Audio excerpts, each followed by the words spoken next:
informal networks and. Welcome to day 3 of the National Astronomy Meeting from my bedroom. I'm also in a different chair today because my chair is there. The leg sort of has been breaking for the past few days, and then when I was streaming last night it full on cracked. If I can find the clip for that. Are we up on your screen now? I have ordered a new base, so that'll be here tomorrow. In the meantime, I'm borrowing the chair that will be my flatmates when he moves in. I've listened to the talks for one of the sessions today so far, the one on early career researchers. It was really interesting actually, and made me feel a bit better about the fact that it's less required than it used to be to jump about institutions, jump about countries to have a career in astronomy, because I don't want that much. I quite like to have a bit more not geostationary, that's not really what I want, but like be a little more geographically settled. That's kind of what I want. So apparently it's becoming less required as we're coming out of the pandemic, because people have realised, oh, there's a lot of stuff you can do remotely. Also, work-life balance. It's day 10 of me still testing positive for COVID. I feel fine now. A little bit, like just phlegm, but just, can this please stop testing positive now? Getting a little annoying.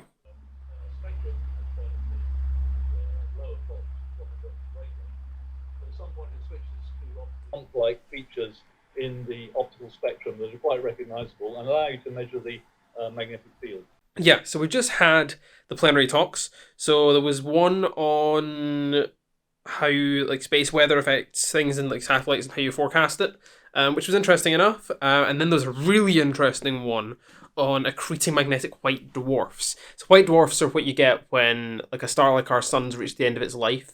But if they're in binary systems, then they can pull mass off the other star in the system and like basically get bigger until eventually they blow up.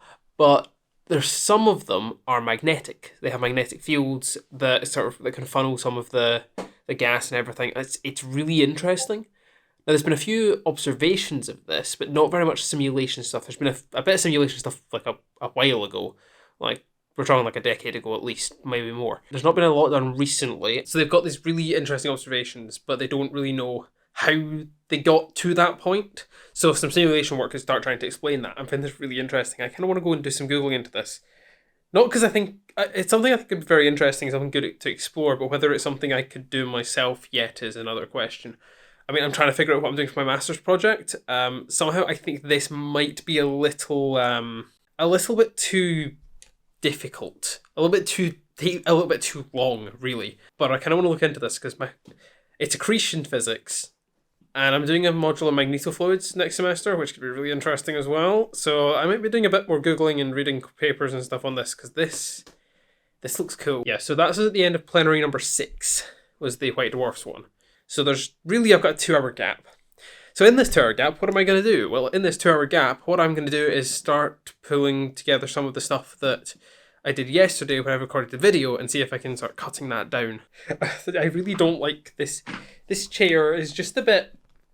One, it's a bit meh. It's comfy enough to sit on, but it's not my chair. That's the bottom line. I want my chair back because my chair is mesh and this is like fake leather. That's fun in the heat. It's not a 2-hour break, it's a 1-hour break. Oh, local astrophysics can't read the schedule. It's an hour break. So I'm going to go and get myself a drink, and then we're into the final session, and it's more early career research stuff, I think is what I'm going to go to, because I'm finding that interesting. I think largely because it's in an area that I find interesting because it's related to astronomy and having careers in astronomy.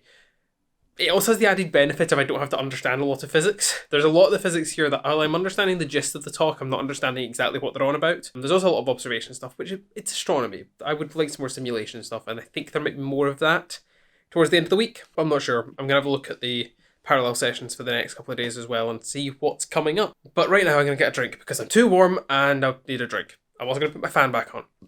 Yeah, you guys are lucky. Whenever I go to vlog, I turn the fan off. Okay, so we're now at the end of the community session. It's about 4 o'clock. So this community session, it was actually what it was it was a discussion, well, not a discussion, but it was like an hour and a half of talks from various organisations that affect people in astronomy. So there was talks from STFC, the Science Technologies Facilities Council. They fund a lot of research, including a lot of PhDs and postdoctoral fellowships and that sort of thing. So they're really important. Then they had the European Research Council, which has things to do with Horizon Europe and getting funding through those sorts of bodies.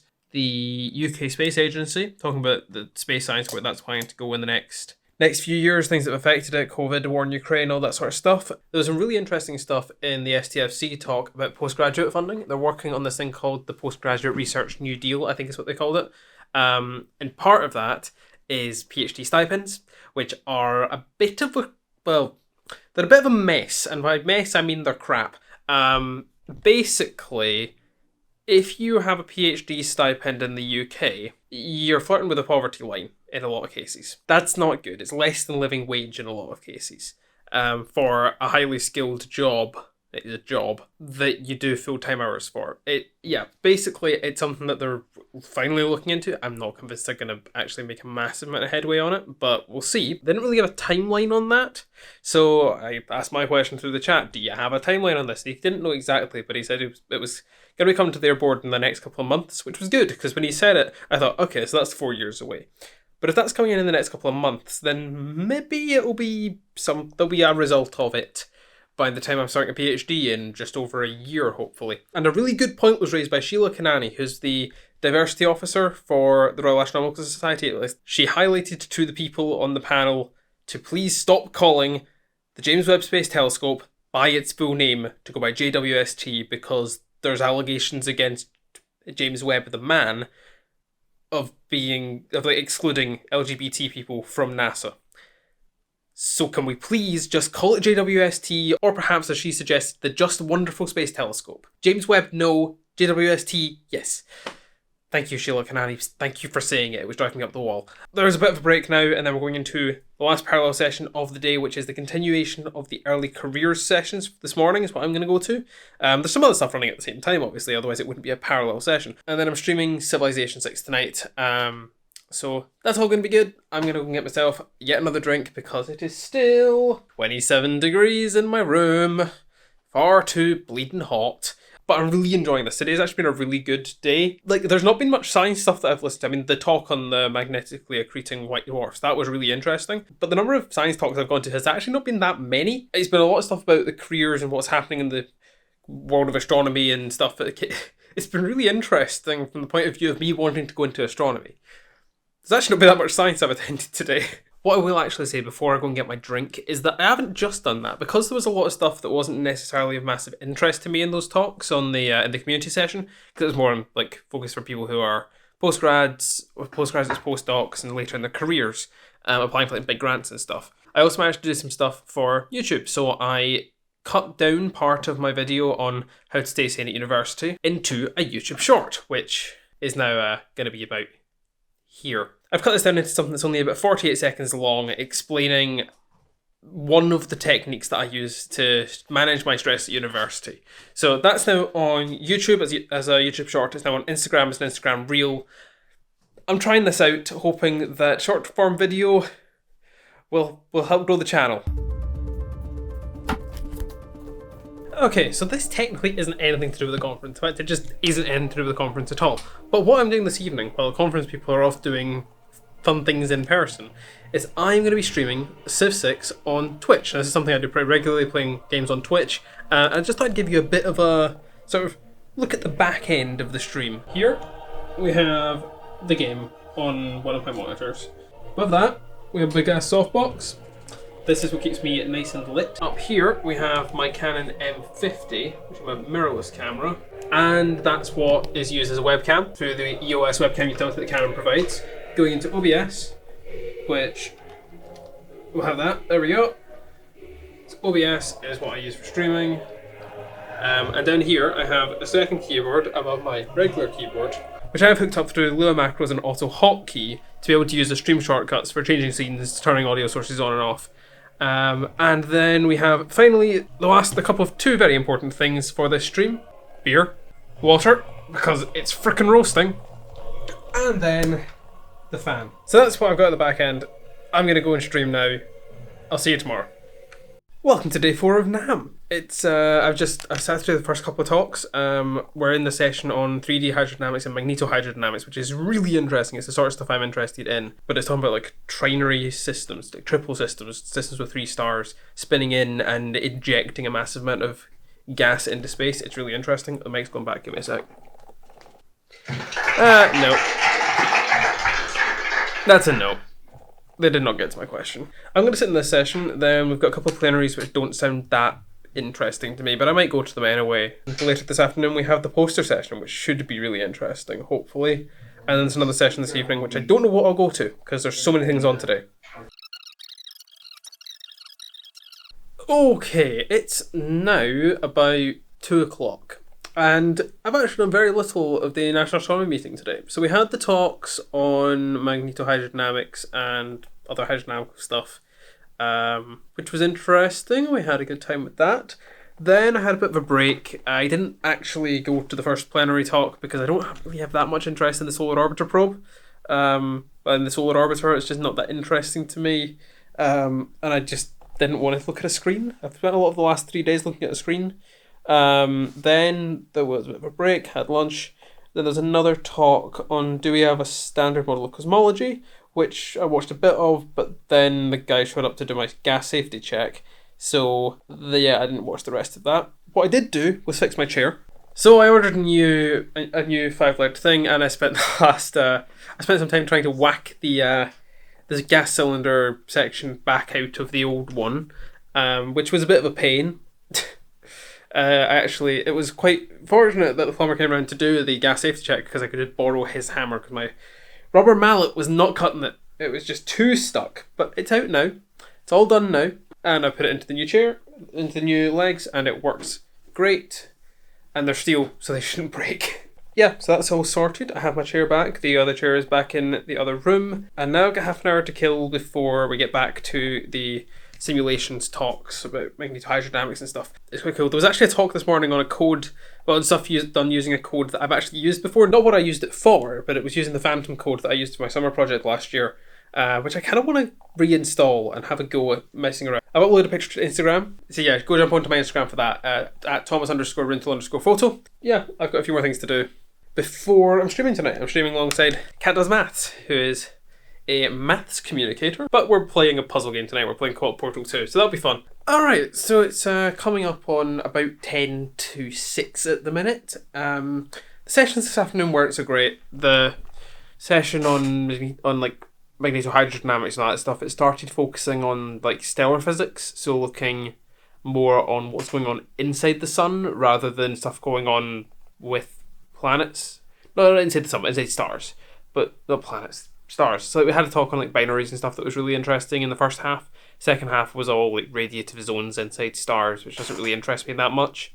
I switched over to the machine learning side, and then that wasn't super interesting either because I don't really know that much about machine learning, so I had a nap. Then the poster session, there just seems to not be that many posters on the website. Like, I'm seeing people talk about posters like 200 and something on Twitter, but there's only about 100 and something on the online version, and nobody's there to talk about their posters because they're all in person at the poster session, so it's not really that great for the poster session. So that was a bit of a bust, but there was a couple of semi-interesting ones that I imagine it would have been so much better if I'd been there in person, so hopefully when I get to go to a real life NAM, that will be great. I'm going to get dinner because I'm streaming in just over an hour and a half, and I need to be there to set up with Kat so everything goes somewhat smoothly. Actually, before I go, I want to talk about a talk that I saw this morning that was really freaking interesting. It was a talk about triple systems, trinary systems you might call them, systems with 3 stars, and how they like orbit in, and their orbits they merge. But the way that they like throw mass off into space, it was done using simulations that apparently took like 3 months to run. Quite frankly, I'm surprised it was that fast. It was really impressive, and I kind of want to look into more of that now to see if I can do like, small scale simulations on my own. Potentially project stuff. It was really cool. Simulating binaries using some particle hydrodynamics codes, which it's just really interesting, and I kind of want to do that at least for a project. Oh, it was so cool. I'm going to need to find out who that was and maybe look them up and maybe email them, because that was really cool. I really liked that and I want to know more. So if you want to say hi to the vlog, now is the chance. So we're going to be doing some Portal 2 this evening with Cat Does Maths. So yeah, if you want to say hi, now is the time. I am zoomed in on chat. If it's too vulgar, then it will not make it in. Thanks, Roman. Thank you very much. Thank you for that. Okay, so you know how I said I had a nap earlier? Yeah, funnily enough, I'm not that tired, or I haven't been that tired. I'm now starting to drop, but it is also 1:45 in the morning. Stream with Cat was great. We had a brilliant fun time. Chat estimates were maybe sort of 50 to 75% the way through Portal 2 co-op, so we're doing pretty well. There was a lot of accidental friendly fire. There was a bit of intentional friendly fire. It was good fun. Then I played some EU4 for the last couple of hours since the stream has ended, playing as Bohemia, which was good fun. And now I'm gonna go to sleep because I still have one more day of NAM tomorrow, and then who knows. But yeah, it's been good fun today. Tomorrow I'm gonna go to the final day of talks. It finishes about 4:30. So one more day. I've really enjoyed this conference so far. I hope you're enjoying this too. This has just made me more excited to go to other conferences. So I will go to bed, one more day of NAM, and then that'll be it. I think I'm going to regret staying up till 2 a.m. Oops. Good morning. I maybe slipped in this morning. But that's okay, because we're on day 5 of the conference, and there wasn't that much interest to me this morning. So we had a parallel session that I slept through because I didn't really want to go to any of the talks that much. I'm sure they were interesting talks, just not that interesting to me. And now we've just had a plenary talk on JWST and how it's going and how it's exceeding expectations. The diffraction limit, the sort of minimum angular separation you can get on stuff is way better. I think twice as good as they were expecting. I think they were expecting about 2.2 micron diffraction limit, and they've got 1.1, which is brilliant. And then the other really good news, which I think we've been told about before, but it's really good news from an astronomical point of view, is that the amount of fuel that's left in JWST is enough to last 20 years. Their initial plan was 5 to 10. So that's brilliant. That telescope's going to be around for a long time. And yeah, it's really impressive. Still not got the best name because James Webb was a bit of a homophobe, to put it mildly, and also not a scientist. Why is it not named after a scientist? I'm getting off topic, but it was an interesting plenary talk anyway. I've got a bit of a break now. I'm gonna get some food because I've actually not eaten this morning yet because I woke up about 10 minutes before the plenary talk. And then there's another talk on gravitational wave multi-messenger astronomy, so that'll be interesting because gravitational waves are kind of cool. Before the final parallel session, where I think I'm going to go to Professional Practice 3, which is about like sacred sites and trying to not have a repeat of Hawaii, where astronomers built a load of telescopes on top of a sacred mountain. Yeah, that wasn't the best move. We're going to try and avoid that in future. And then there's the closing ceremony, and then that will be the end of NAM. The other good news, I'm testing negative. My bloody time. But yeah, I'm going to get some food and then go to this next plenary talk. Very much. And that is the end of the National Astronomy Meeting for 2022. I hope you've enjoyed this video. I've had a blast this whole week, just really enjoying a lot of the talks on a massive array of subjects. Some things I'm really interested in, physics-wise, some things I'm like tangentially interested in, some things that are more career and professional practice based, which were really interesting as well. There's a session this afternoon on sacred sites, which was fascinating, and how they're looking to try and avoid like contaminating or insulting indigenous people and that sort of thing. It was really interesting, and with their closing ceremony, they're just seeing just how many people were involved in making this whole thing happen. It really made me appreciate the amount of work that must have gone into this. I really hope that next year I can attend in person, or maybe in a couple of years, I don't know. Next time I can attend in person. But before I go, I need to say a massive thank you. This is not sponsored, but I do need to say a massive thank you to the School of Physics and Astronomy here in St Andrews, because without them I couldn't have done that this week. They paid my ticket to attend virtually, so massive thank you to them. It's not a sponsored video or anything, just that's where the funding came from for me to do this. So they're responsible for this video, which is great. So a massive thank you to them, and a massive thank you to you for following along this week. And I hope you've found this interesting. I hope you've enjoyed it. I hope to go to more of these conferences in future because I want to go into academia. I want to continue in research, and part of that is conferences like this. So thank you very much. If you want to see stuff like that, if you want to see other university stuff, other science stuff, then subscribe, like this video, comment below, tell me what you're interested in, and maybe I can make some videos about it. I've learned a lot this week that I want to turn into some videos, go investigate a bit more, and maybe make some videos about in the future. So make sure you get subscribed for that. In the meantime though, why don't you go check out the videos that are over here. One of them was chosen by me, one was chosen by YouTube. They're both great, probably. One of them might not be. Who knows? I'll blame the YouTube one being bad. I'll see you next time. See ya.